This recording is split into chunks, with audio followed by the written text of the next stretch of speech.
گفتم من 15 ماه نوامبری سال 2022 وقتی که کتاب های دکتر محمود طاهری را دست از یک جا یافت کرده ملا ظهور طاهری ملا ظهور طاهری را دریافت کرده خواندم. این غایبانه یعنی با او شناسیدم. از کتاب های او دریافت کردم که این مرد در حقیقت با این قدر حرمت و احترام از روی دانش مستحکمش، از روی آن که وی هم دانش طبی عالی دارد و در سابق دور شوروی مکتبی دکتری یعنی مکتبی به نام ابو علی سینا را سالهای 1977 تمام کرده است. با کتاب‌های او شناسیدم و بعداً با جایهای کارش هم فهمیدم که این حقیقتاً مرد بزرگی هست که از تمام دانش‌های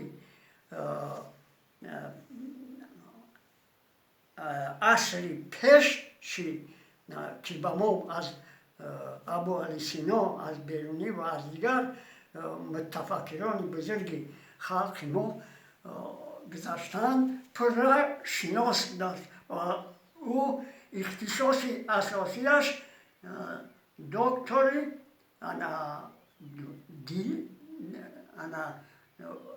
دکتری علم های عموما طبابت دل را ختم کرده، هم در قربالا و هم در خواجه آبیگرم کار کرده است. من بعد با گیاه شناسی سر کار گرفتم.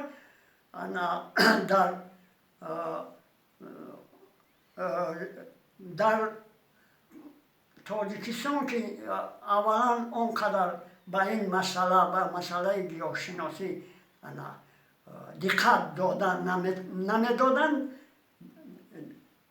او به این مسئله بسیار چقور و بسیار با دانش مستحکم با تجربه زور به این مسئله سر کار گرفت. در نتیجه بسیار با مشکلی ها هم وی دچار شد.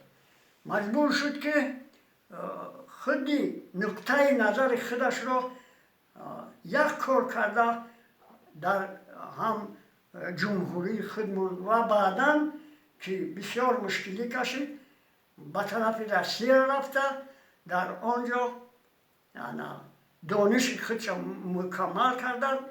این ساحه بغیر ساحه های دیگر طب، این ساحه طب که چقور ناآموخته بود با این سر کار گرفت. او با موفقیت های که الان قطعا نایل شد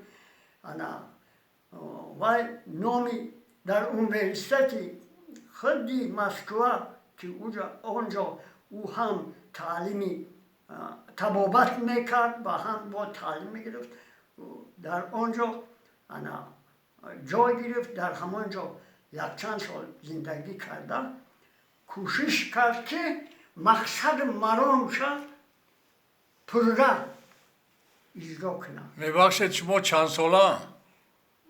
شما چند ساله؟ شما چند ساله؟ چند مدت موندید؟ 83 ساله شده. خودتون چه خیلی حس بکنید؟ من بعد از آن که با این کتاب ها و با این دستورها شناس شدم غایبانه، راه کارگاه او را پیش گرفتم. در همین 83 سالگی ما با او هم صحبت شدیم. او ما را طبابت فرمود. طبابتش بسیار معقول هم شد. همین هر عضوی را که گپ میزنی او پدر درست انا تشخیص میکنه. انا بعد گرفتن ورقه طبابتی که از سرلوحش هم معلوم است که این مرد بسیار مرد عاقل است. بعد از گرفتن ورقه طبابتی و دستورهایی که او به من پیشنهاد کرد 5 روز پس من هیچگاه انا چی نمیگویم بیهوده یا سبستنم 5 روز پس علاقه دردی میانم که وای بود ستون مهره چوره بریم بود یا چوره بود 5 روز پس علاقه درد با داروها و با ملهمهای برادر ملا ظهور توحیدی برطرف شدن. دویدن یکی از حقیقتا راه گشتن یکی از مهمترین و بهترین اصول طبابت و توصیه طبابت است. از همان رو سر کرده همان با اصول طبابتی فرموده طبابتی او من امین پیش گرفتم. سهری بسیار فیزد ورزش بدن بعد آب چی توصیه که داده بود من با مشقای نفس هم اجرا میکنید؟ مشقای نفس بینقدی مشقای نفس البته مساژ با واسطه آدم دیگه که با بهتر میکنه اون جایی که درد میکنه او آدم 10 دقیقه مساژ میکنه. لیکن دستام هم که همین بردای دست درد میکن انا ساز شدن همین 2 دست خطی ایش کشم که نکنه همین مشق میکنم میمولم مساژ میکنم با دیگر کشم مشق خودتون مشق میکردگی مساژ خود مساژ انا مساژ انا خیلی برادرها رو هستن با مساژ کنی مخصوص هم ندارم لیکن همه میتونم مساژ رو خب سلامت باشید 6 ساله شید